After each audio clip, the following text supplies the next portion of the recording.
कैसे पढ़ा? सुखदेव जी कहते हैं कि जब हम भगवान से विमुख होते हैं, भगवान से दूर चले जाएंगे, भगवान का स्मरण नहीं करेंगे, तो निश्चित ही हम पर माया का प्रभाव पड़ता है।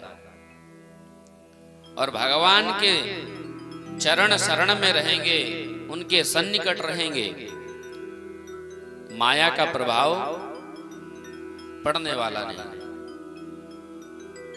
क्योंकि वो खुद मायापति हैं।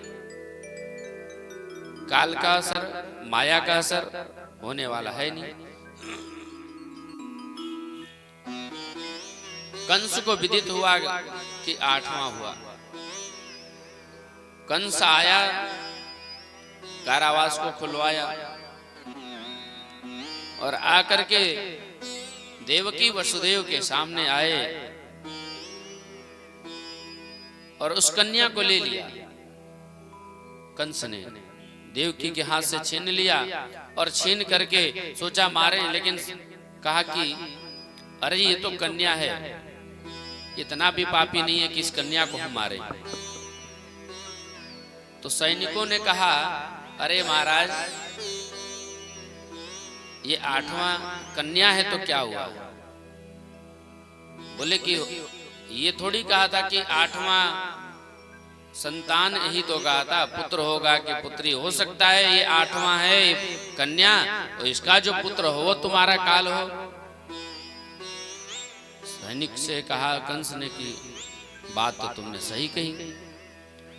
और तुरंत महाराज कंस ने क्या किया, उस कन्या को लेकर के अब पत्थर पर पटक करके जैसे मारना चाहा मारा, हाथ से छिटक करके आकाश में उड़ गई और अष्टभुजी रूप में धारण हो गई और कहा अरे दुष्ट कंस, तू क्या मारेगा मुझे?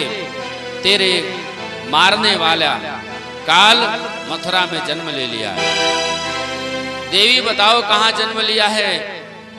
इतना जान ले कंस कि तेरा काल पैदा हो चुका है, तेरे को मारने वाला पैदा हो चुका है, जा करके ढूंढ, मथुरा में जन्म लिया है।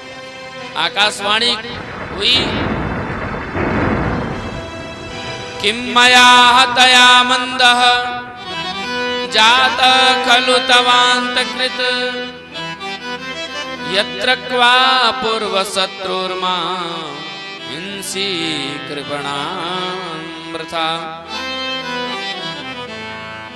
अरे कंस, मेरे जैसे निरपराध बालकों को मारने से क्या मिला तुम्हें? बोले तेरे को मारने वाला तेरा शत्रु ब्रज में अवतार ले लिया है। कंस ने पूछने लगा कहाँ जन्म लिया है? बोले जा करके ढूंढ, अब तेरा काल जन्म ले लिया है। तो महाराज ये हो गई मथुरा की बात। अब चलते हैं गोकुल की ओर।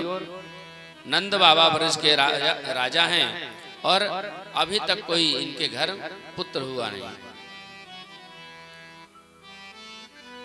सांडिल्य मुनि को बुला करके कहा अभी तक कोई पुत्र हुआ नहीं। सांडिल्य जी ने कहा कि भाई ब्राह्मणों को बुला करके अनुष्ठान करवाओ, ब्राह्मणों को चकाचक भोजन पकवान प्रसाद पवाओ और अनुष्ठान रखो। गोविंद के कृपा होगी तो अवश्य होंगे। तो नंद जी ने कहा कि हमने मना कब करी? आज रात्रि में वसुदेव जी कब अदला बदली कर गए काऊ को पता भी नहीं चला। बड़ी बहन है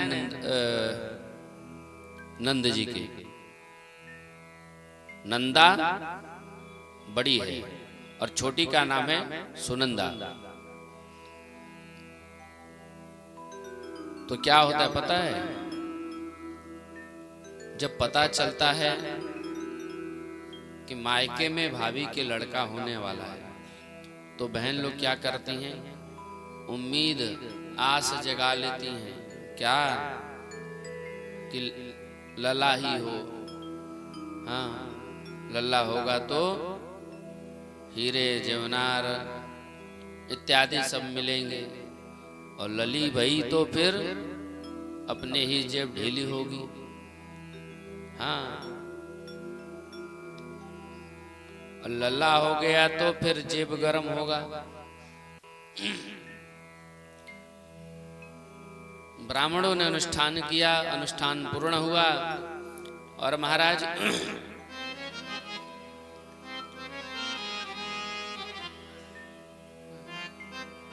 नंदरानी नित्य सो करके जल्दी ही उठ जाती है, लेकिन नंदा और सुनंदा जब गईं तो देखिए कि नंदरानी रोज जल्दी उठ जाती है, अभी तक उठी नहीं।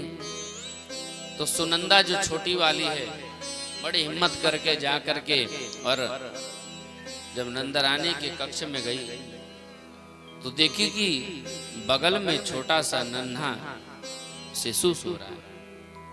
अब भगवान से प्रार्थना करती है, हे भगवान लला हो लली हो नहीं।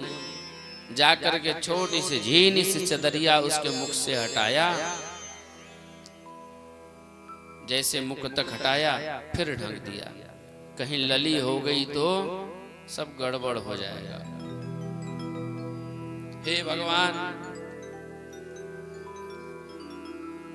नंदरानी के लला हो, हैं बालक ही हो।